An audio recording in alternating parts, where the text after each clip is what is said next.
Vamos a ver en concreto el apartado de antecedentes dentro de la historia clínica. Recordando un poquito lo que ya hemos visto, el objetivo en todo acto médico habitualmente es, a partir de un paciente al que le pasa algo, intentar averiguar qué es ese algo, es decir, un diagnóstico, recogiendo síntomas, obteniendo signos y con o sin pruebas complementarias y ayudándonos al razonamiento clínico, conseguir un diagnóstico que nos permita establecer un pronóstico y pautar un tratamiento. La historia clínica ya hemos comentado también en el vídeo principal que es un documento privado en el cual se registra todo lo que le ha pasado al paciente. Los actos médicos, procedimientos, diferentes motivos de consulta, operaciones, intervenciones, pruebas diagnósticas, etc. Cuando decimos historia clínica en el ámbito de un estudiante, solemos hablar de la anamnesis y la exploración física que nos permiten llegar a un diagnóstico inicial. Y la anamnesis, a su vez, la dividimos en estos grandes bloques: los datos de filiación, antecedentes personales, familiares, hábitos, medicamentos, alergias, motivo de consulta, enfermedad actual y la anamnesis sistemática por aparatos y sistemas.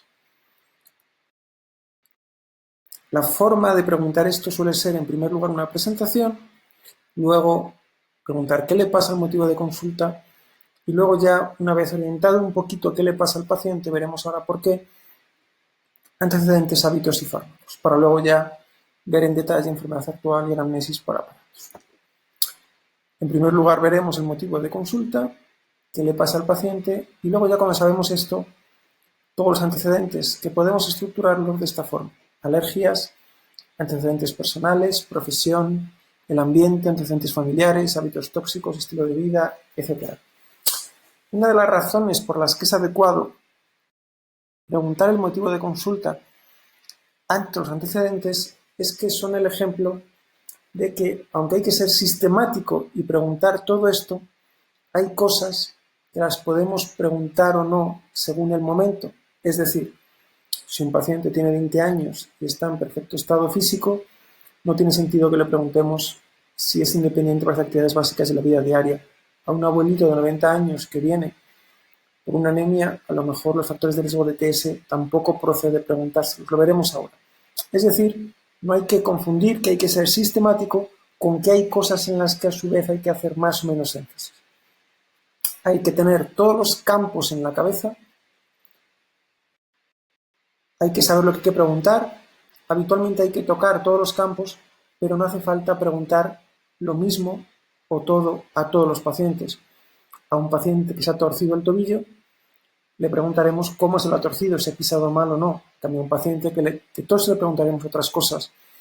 Un antecedente de operación de una pierna será mucho más relevante rascar si ese paciente acude por una pierna inflamada que no se acude por un dolor de cabeza, por ejemplo. Bien, entonces, ¿cómo preguntamos cada una de estas cosas? En primer lugar, las alergias. La pregunta inicial y abierta es: ¿tiene alguna alergia a algún medicamento? Si es que no, recogeremos en la historia no alergias medicamentosas conocidas, a veces con el término NAMC, pero siempre es mejor no usar esta sigla porque no es estándar 100%, pero la podéis ver en muchas historias. En cambio, si es que sí tiene alergia o si parece que el paciente cuenta algo que hay que rascar, intentar detallar a qué fármacos han tenido estas reacciones, de qué tipo y si han sido estudiadas. ¿Y qué es lo que podemos obtener de información? Pues, por ejemplo, que el paciente tenga una alergia a penicilinas y derivados, ya estudiada en consulta. Esto también es bueno reflejarlo porque a veces no se han estudiado. Por ejemplo, podemos sacar la conclusión de que el paciente tiene una dudosa alergia a aspirina, por ejemplo, porque cuente que le han dicho, pero que no se ha hecho pruebas, que a veces la ha tomado, que a veces no. Lógicamente es importante dejarlo reflejado, porque todo el que le vaya a poner aspirina, si se lo va a poner, tiene que ser consciente de que algo hay ahí y debe quedar recogido en la historia clínica, pero pondremos dudosa. O, por ejemplo, si el paciente cuenta que hace 20 años se tomó un paracetamol y tuvo una reacción cutánea y que no se lo ha vuelto a estudiar, que no recuerda si ha vuelto a tomar paracetamol, tener en cuenta que hay muchos nombres comerciales por los que el paciente realmente puede no saber si ha tomado un medicamento o no, lo recogeríamos así. Como vemos, hay muchas opciones y diferentes opciones pueden estar bien para la misma información que ha transmitido el paciente. Luego, el apartado habitualmente más importante es lo que llamamos Informa más específica antecedentes personales, que en esencia son los procesos médicos y quirúrgicos que ha tenido el paciente o ingresos previos. ¿Y qué viene entre paréntesis? Aquí y aquí. Lo que no se puede olvidar preguntar, lo que siempre hay que preguntar, lo que no podemos dejarnos en el tintero. Lógicamente, si hay algo más, también hay que recogerlo, pero siempre hay que tener en cuenta esto y preguntar. Situación ideal, ¿cuál es? Recoger antecedentes lo más completos y detallados posible. Por ejemplo, hipertensión arterial desde hace 20 años en tratamiento farmacológico, diabetes mellitus tipo 2 con retinopatía diabética o diabetes mellitus tipo 2 desde hace 15 años sin afectación de órgano diana. Aquí se puede a veces rascar hasta el infinito y puede estar bien de varias formas. A veces hace falta rascar más, a veces menos, y a veces podemos y a veces no, lo veremos ahora. Por ejemplo, intervenido de apendicitis en 1994. ¿Qué ocurre si el paciente te cuenta que además fue una peritonitis? Se pone intervenido de peritonitis secundaria apendicitis en 1994. Por ejemplo, adenocarcinoma de páncreas estadio 2A intervenido quirúrgicamente en 2016 en segunda línea de quimioterapia. O también, esta misma información la podemos recoger así. ¿Cuándo recogeremos esta? Pues o porque el paciente esté muy enterado de lo que tiene, o porque nos dé un informe, o porque ya esté en la historia clínica electrónica. Es muy difícil que un paciente que no sea médico te cuente esto. Es mucho más normal que te cuente esto, que le han operado del páncreas y que ahora está en quimioterapia. ¿De acuerdo? Los dos, según la información que nos cuenten, las dos formas de ponerlo serían válidas. Si el paciente no cuenta nada, hay que rascar todo lo posible. ¿Ha ingresado alguna vez? ¿Toma alguna medicación que nos permitirá saber si tiene esa enfermedad o no? Hay un clásico en medicina que es que los pacientes ya no son hipertensos cuando le dan la medicación. Es decir, el paciente te cuenta, no tengo ninguna enfermedad. ¿Qué pastilla toma? Enalapril. Entonces tienes que volver para atrás. Oiga, no será hipertenso. No, ya no soy porque toma la pastilla. Bueno, ese paciente es hipertenso, hay que reflejarlo así. Esto es un extremo, pero que es real. ¿Le han operado de algo? Por frecuencia a veces preguntamos, las amígdalas, las adenoides, la vesícula, sobre todo si vemos alguna cicatriz. Esto porque es importante, lógicamente, un paciente con dolor abdominal, si le han quitado la vesícula, pues la cistitis ya no puede ser. Si le han quitado el apéndice ya no puede ser, pero puede tener bridas. Es decir, es importante, lógicamente, sobre todo si tiene un problema abdominal. Preguntar también si tiene seguimiento en alguna consulta hospitalaria, etcétera, etcétera. Rascar todo lo posible, preguntar los años, cuándo han sido las cosas, qué consecuencias ha tenido, etcétera.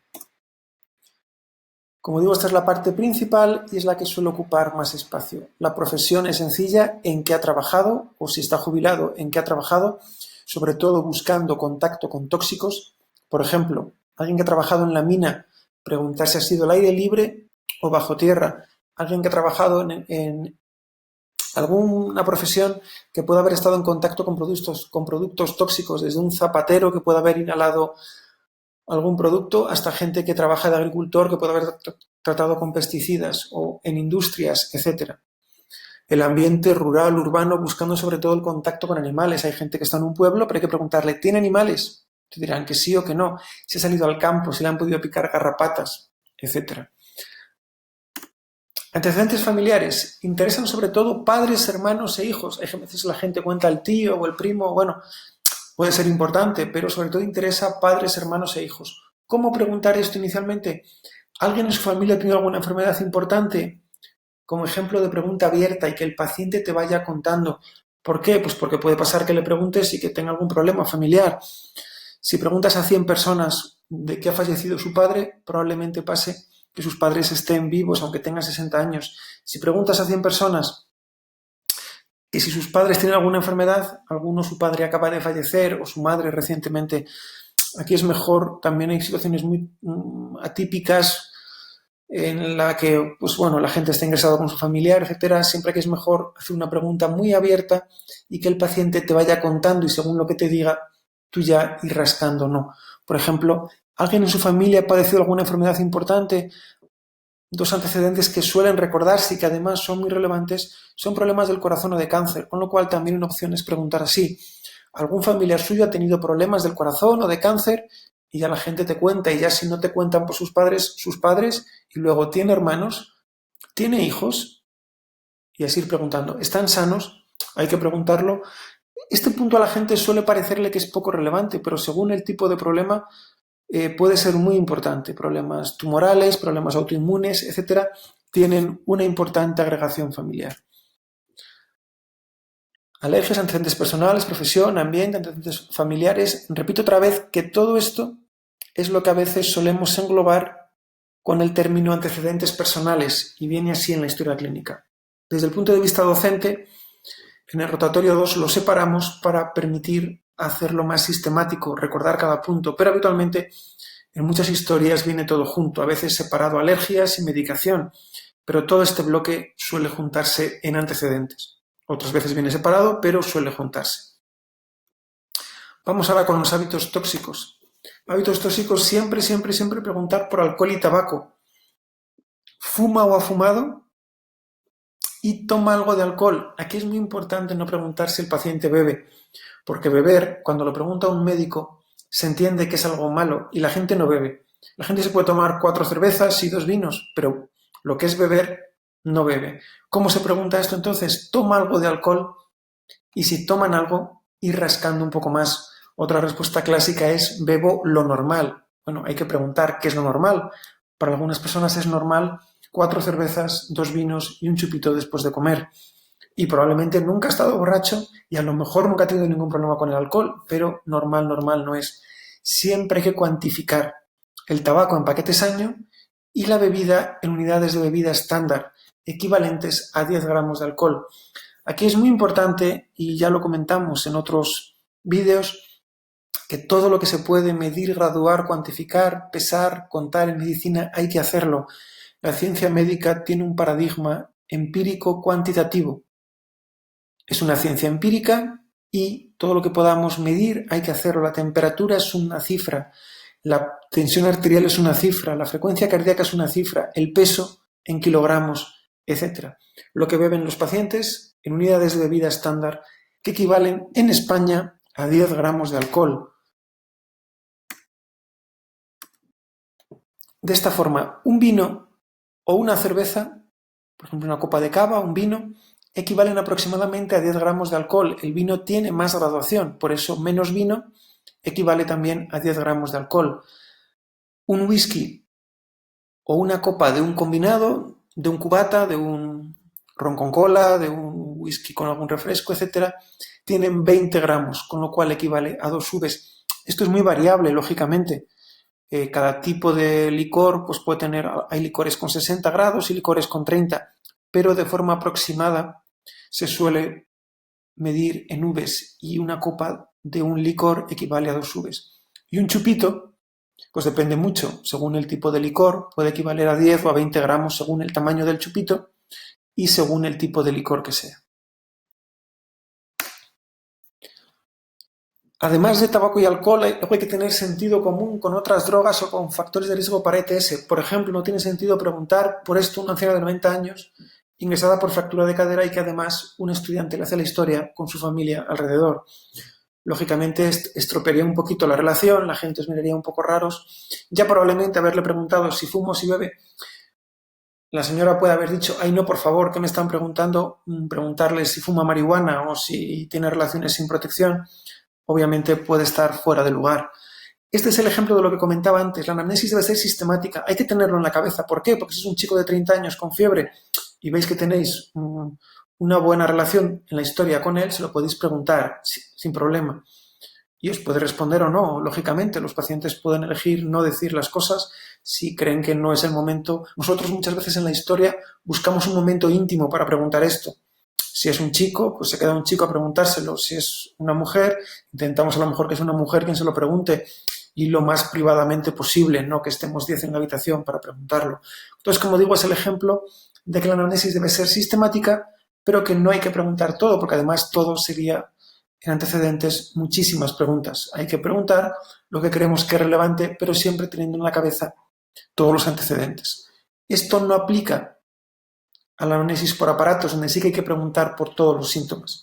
Pero en hábitos tóxicos no siempre hay que preguntar por factores de TS o por otras drogas. Hay que aplicar el sentido común. ¿Cómo preguntamos? Por ejemplo, hemos preguntado, ¿fuma? Sí, fumo. ¿Un paquete al día? Sí, bueno, más o menos. ¿Toma algo de alcohol? Bueno, tomo algo, sí. ¿Y cuánto toma? Pues una cerveza por la mañana y un vaso de vino en las comidas. Y aquí, aprovechando esto, se puede preguntar, ¿alguna otra sustancia alguna vez? Y ya según la respuesta que dé el paciente ya vemos que hay que rascar más. Siempre esto es un axioma en la historia clínica, hacer preguntas abiertas, que no sean tampoco comprometedoras ni que sean duras de preguntar para el paciente, y según lo que diga el paciente, según su respuesta verbal y no verbal, preguntar más o preguntar menos.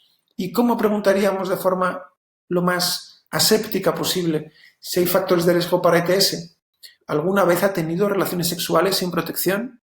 Aquí no estamos diciendo ni si tiene una pareja distinta a la suya, ni si tiene muchas parejas, puede ser con su pareja, de forma que según lo que responda, también podemos preguntar de una forma o de otra. Por ejemplo, si responde que no, pues ya está. Si responde que sí, se puede preguntar un poco más. Ya se ha respondido que sí a esta pregunta, lógicamente ya tiene riesgo de ETS. Un paciente que está ingresado, que tiene algún síntoma, fiebre, astenia, etcétera, y no ha tenido, y es joven, y no ha tenido precauciones en todas las relaciones sexuales, automáticamente puede ser candidato a pedir una prueba para enfermedades de transmisión sexual. Pero aquí muy importante aplicar el sentido común. Vamos avanzando, ya hemos recorrido todo esto y ahora vamos al estilo de vida, muy importante, sobre todo en especialidades como medicina interna, donde lógicamente tenemos que volver al paciente a su estado previo. Si un paciente llevaba sin caminar 10 años, no vamos a hacer que camine, lógicamente, milagros no se pueden hacer, pero sí que es importante intentar que el paciente recupere al máximo posible su estado funcional previo. Entonces, ¿qué preguntamos? Estas cosas: estado cognitivo, control de esfínteres, estado funcional, independencia de actividades básicas de la vida diaria y convivencia. ¿Cómo se pregunta? También gradualmente. ¿Sale de casa? ¿Con quién vive?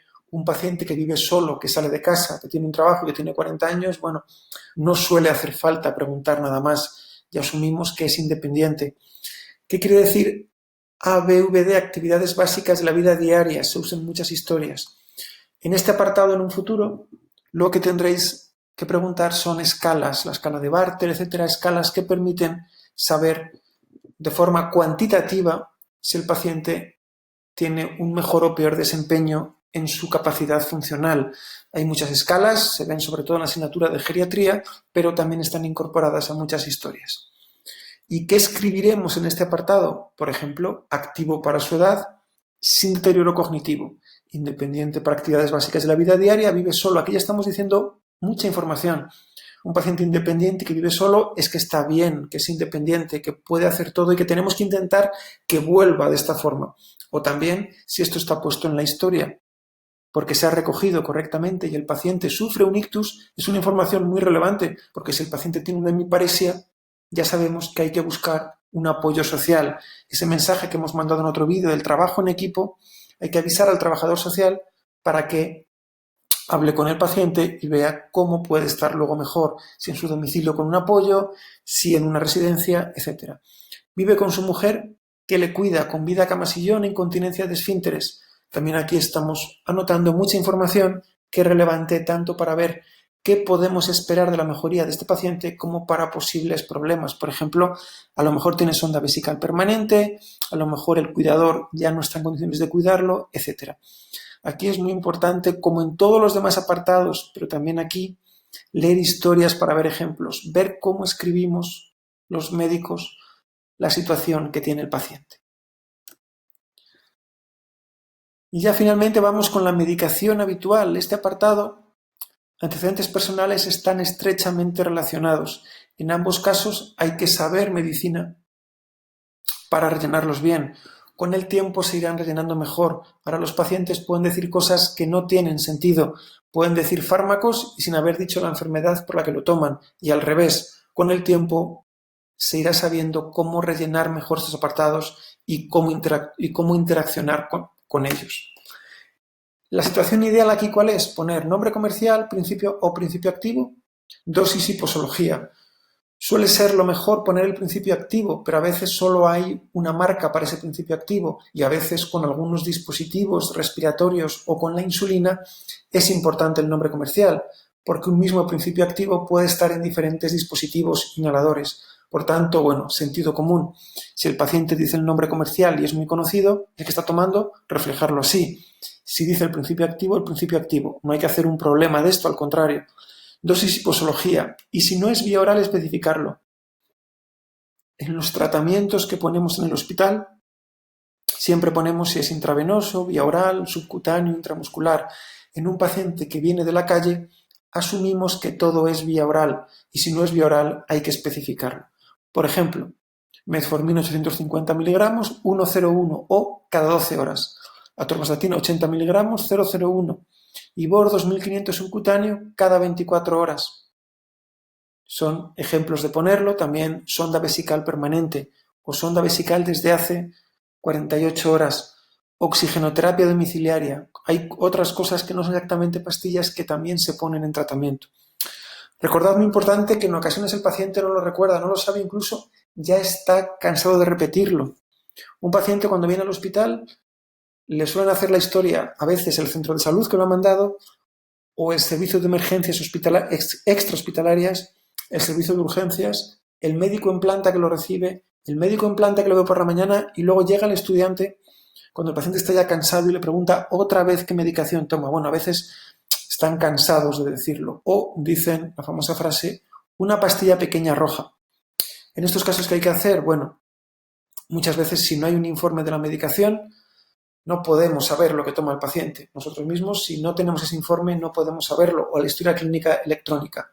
Se puede pedir el informe, se puede cotejar con lo que dice el paciente y también, muy importante, cotejar antecedentes con la medicación. Si el paciente ha dicho que es hipertenso, oiga, me falta la pastilla para la tensión, a lo mejor es que no toma y es tratamiento no farmacológico, habría que recoger los antecedentes. Y al revés, el paciente te puede decir, tomo enalapril y no te ha dicho que es hipertenso. O a lo mejor tomará enalapril por otra cosa, por una cardiopatía isquémica o por otra patología. Y luego siempre, muy importante, ahora mismo con la era digital, es un poco difícil de justificar que se cometan errores en este apartado. Si el paciente ha dicho metformina, si no te suena, lo pones en Google y ya te sale Google. Resultados de metformina. Si pones cualquier nombre y al lado fármaco, te va a salir cómo se escribe correctamente y para qué es. Preguntar los antecedentes, la parte de medicación es muy importante porque permite ir escuchando los nombres de la medicación más frecuente, los que más toma la gente, y también correlacionarlo con antecedentes y con lo que le pasa al paciente. Así que es muy recomendable con los diferentes nombres de medicinas buscarlos. Nos permite corregir el nombre, nos permite ver las posologías y para qué sirven. Y esa es una de las formas de interrelacionar conceptos y que nos permiten reforzar las ideas y reforzar los contenidos teóricos que sabemos. Y ya tenemos completos antecedentes y luego vamos ya con la enfermedad actual en detalle, tal y como se comenta en otro vídeo en esta serie.